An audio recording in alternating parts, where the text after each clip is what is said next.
Good morning, students. Today we are going to continue with manufacturing industries. The next industry which we are going to discuss after iron and steel industry is aluminium smelting industry. Now, what do you mean by aluminium smelting?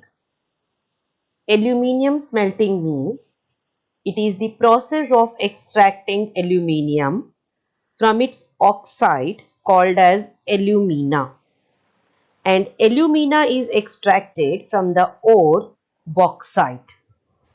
I am repeating, aluminium smelting is the process of extracting aluminium from its oxide called as alumina, and alumina is extracted from the ore bauxite.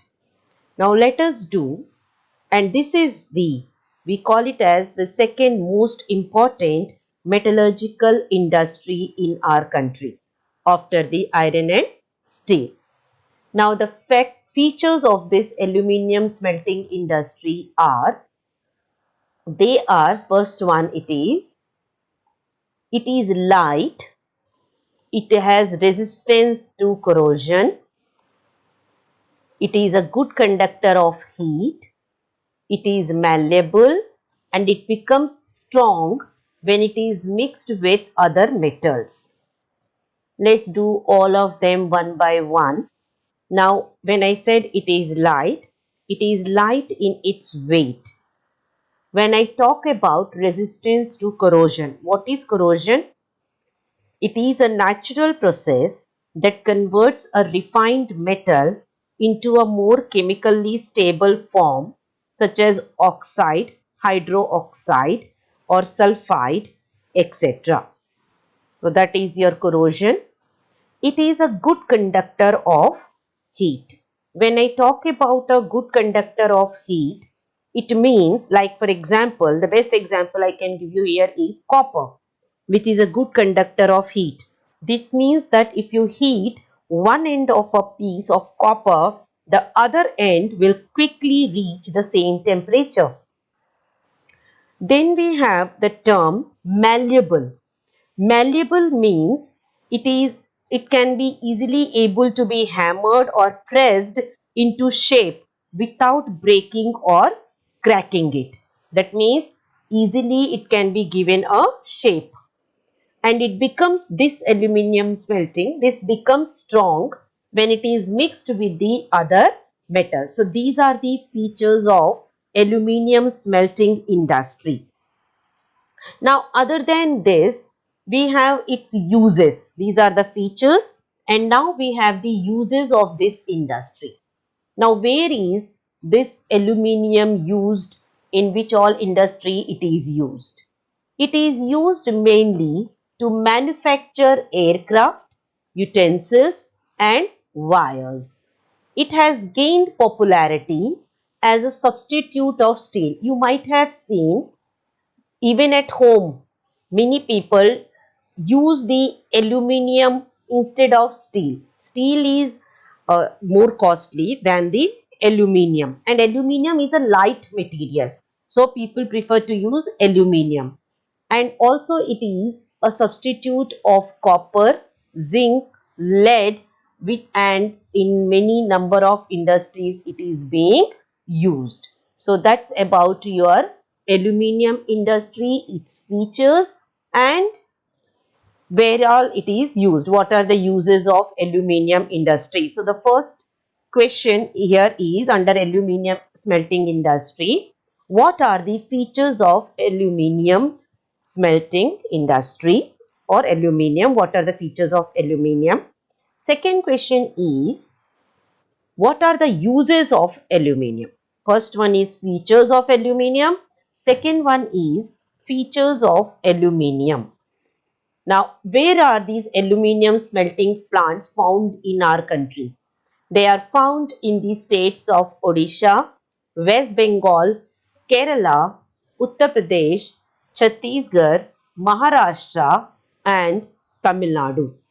They are found in the states of Chhattisgarh, Odisha, West Bengal, Kerala and Tamil Nadu, Maharashtra and Tamil Nadu.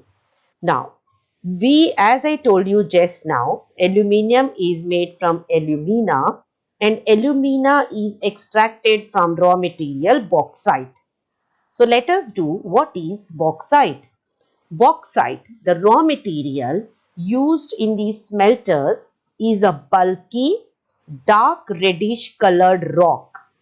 So what is bauxite? It is a heavy, dark reddish colored rock. The flowchart given below shows the process of manufacturing aluminium.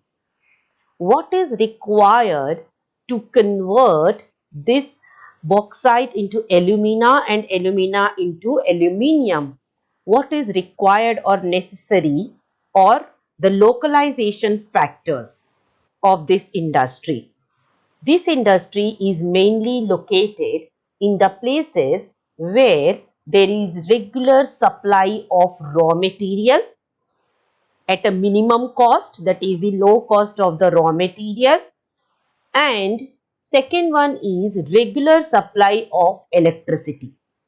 So this industry mainly is located in the regions where you have regular supply of electricity and where the raw material is present abundantly and available at low cost. These are the two prime factors for location of this industry in the states like Odisha, Chhattisgarh, Tamil Nadu, Maharashtra, etc.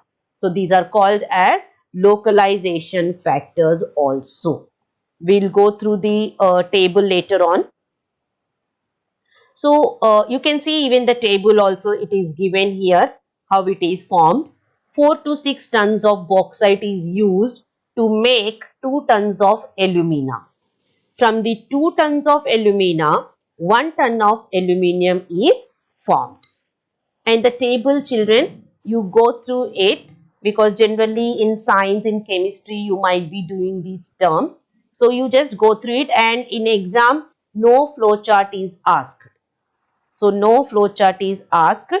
Only these three questions, that is, what are the features of aluminium, what are the uses of aluminium, and from which rock alumina is extracted, and then what are the localization factors. So this much only in this aluminium smelting industry. We come to the next one, that is chemical industry. Chemical industry in India is also a fast growing and very diversifying industry. It comprises both large and small scale manufacturing units. That means this chemical industry, it can be done in a very big industries or in a small scale also. Rapid growth has been recorded in both organic and inorganic sectors. Now, what do you mean by organic? Again, these are chemistry terms, organic and inorganic. The basic difference between these two are inorganic, that is, organic compounds always contain carbon, while most of the inorganic compounds do not contain carbon. That is the basic difference between these organic and inorganic compounds. So in India, both of them are made. Inorganic chemicals, these are examples. You don't have to learn these examples, that what are included in the inorganic chemicals and organic chemicals. There is no need. So inorganic chemicals include sulfuric acid, which is used to manufacture fertilizers, synthetic fibers, plastics, adhesives, paints. Adhesives means something which is used to stick something. So paints, dyestuffs, nitric acid, alkali, soda ash used to make glass, soaps, detergents, paper and caustic soda. Now there is a question here. These industries are widely spread over the country. You will not see chemical industry located in only one particular place or in one particular state only. There is a reason for this. This industry is spread all over the country. What is the reason? Let us find out. Organic chemicals include petrochemicals, which are used to manufacture mainly synthetic fibers, synthetic rubber, plastics, dyestuff, drugs, pharmaceuticals under the organic chemicals. Organic chemical plants are located near oil refineries and petrochemical plants. So where are these chemical industries mostly located? They will be located wherever you will have oil refinery plants or petrochemical plants. So wherever you will find the oil refinery plant or a petrochemical plant, you will see that nearby it there will be a chemical industry also. Chemical industry is its own largest consumer.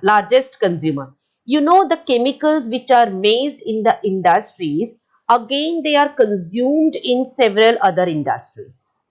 They are consumed in several other industries because basic chemicals undergo several processes or processing to further produce other chemicals. So the chemicals which are produced in the industry, they have to further undergo further processing is done, and then further some other chemicals are produced from that and are used for industrial application also, agriculture sector also, and sometimes they are directly for the consumer markets. That is why this industry is widely spread, as it is dependent upon the oil refineries and petrochemical plants. This industry is its own largest consumer. That is, if you make a chemical, from that chemical when it goes into the processes, different processes, several other chemicals can be made, and these all can be used in the industrial applications. They are used in the agriculture sector, and they are sometimes directly for the use of the consumer market. So few examples you can take out from your experiments which you do in the chemistry labs, and you can give the examples over here. So that completes your chemical industry also, children. We continue with the next industry, that is your fertilizer industry. We all know what are fertilizers. During the green revolution, there is a boost to this industry, fertilizer industry, because there was modern farming methods which were applied in the agriculture sector. So lots of fertilizer industries got its boost. Fertilizer industry centered around mainly the production of nitrogenous fertilizers. When there is a question, then I will tell you, children. That's why I am not quoting any question here, because there are no questions asked from these parts. So the fertilizer industry is centered around the production of nitrogenous fertilizers, phosphatic fertilizers, ammonium phosphate, and complex fertilizers which have a combination of nitrogen, phosphate, and potash. The third, that is potash, is entirely imported as the country does not have any reserves of commercially usable potash or potassium compounds in any form. So no question is asked here. What is asked is, give reason for the boost of this industry, which I told you. It is after the Green Revolution, the industry has got its boost or expanded to several parts of the country. It is mainly located in Gujarat, Tamil Nadu, Uttar Pradesh, Punjab, and Kerala, which contribute towards half of the fertilizer production. Other significant producers are given here, so you need not learn all. Learn any three examples of the states where this industry is located. That will be enough for this fertilizer industry. So only 1 mark is expected from this fertilizer industry. Then we have cement industry. We all know that where is mainly cement utilized. Cement is mainly used in for the construction purposes, various construction purposes. It can be building houses, it can be maybe factories, bridges, dams, etc. This industry requires bulky and heavy raw materials. Now, what is the basic raw material which is used for the cement industry? It is bulky and heavy raw materials like we have the limestone, silica, and gypsum. These three are used in the cement industry. Limestone also, which is heavy. So it is a heavy industry also. Other than that, what is needed for this is coal and electric power are needed apart from the important rail transportation. The industry is mainly located in Gujarat that have suitable access to the market in the Gulf countries. Why it is located in Gujarat? Because a lot of cement is exported to the Gulf countries. And the first cement industry was set up in India in Chennai in 1904. Here it is given in 1904. It is first set up, and after independence, the industry expanded because there were lots of development. There was a lot of industrialization. A lot of infrastructure was developed. So there was a boost in this cement industry. Improvement in the quality has found the produce a readily available market. In India, we have a good quality of cement produced, which is exported to the regions like East Asia, Middle East, Africa, and South Asia, apart from a large demand within our country. This industry is doing well in terms of production as well as export. So we have a good production as well as good exports of this industry. Efforts are made to generate more domestic demand and supply in order to sustain this industry. So that's about your cement industry. What is asked, maybe the one mark question, the first cement plant set up in Chennai, and what is the raw material for the cement industry? The main raw material, that is your limestone. Again, one mark question only can be expected from this part. Then we have the automobile industry, children. Automobiles provide vehicle, we all know, for quick transport of goods and services, passengers. Trucks, buses, cars, motorcycles, etc. All multi-utility vehicles today are manufactured in India at various centers. After the liberalization, the term liberalization means freedom of trade. That means any country can trade in India. We can trade in any country. So there was freedom for the private sector also. So that is what is liberalization. The coming in of new and contemporary models, because now any country can come to India, set up their own industry and produce the vehicles in our country. So a lot of new models have come to India, and there is an increase in demand for vehicles also in the Indian market, which led to heavily growth of this industry, which includes the cars, two-wheelers, three-wheelers, etc. The main industry is located around Delhi, Gurugram, Mumbai, Pune, Chennai, Kolkata, Lucknow, etc. Learn any three which are enough: Delhi, Gurugram, and Mumbai, which are the main centers of the automobile industry. Then we come to the next industry, which is very, very becoming famous, and it is the most important industry at present in our country. And within last 15 years, it has boosted a lot. So that is your IT sector, which is also called as information technology and electronic industry.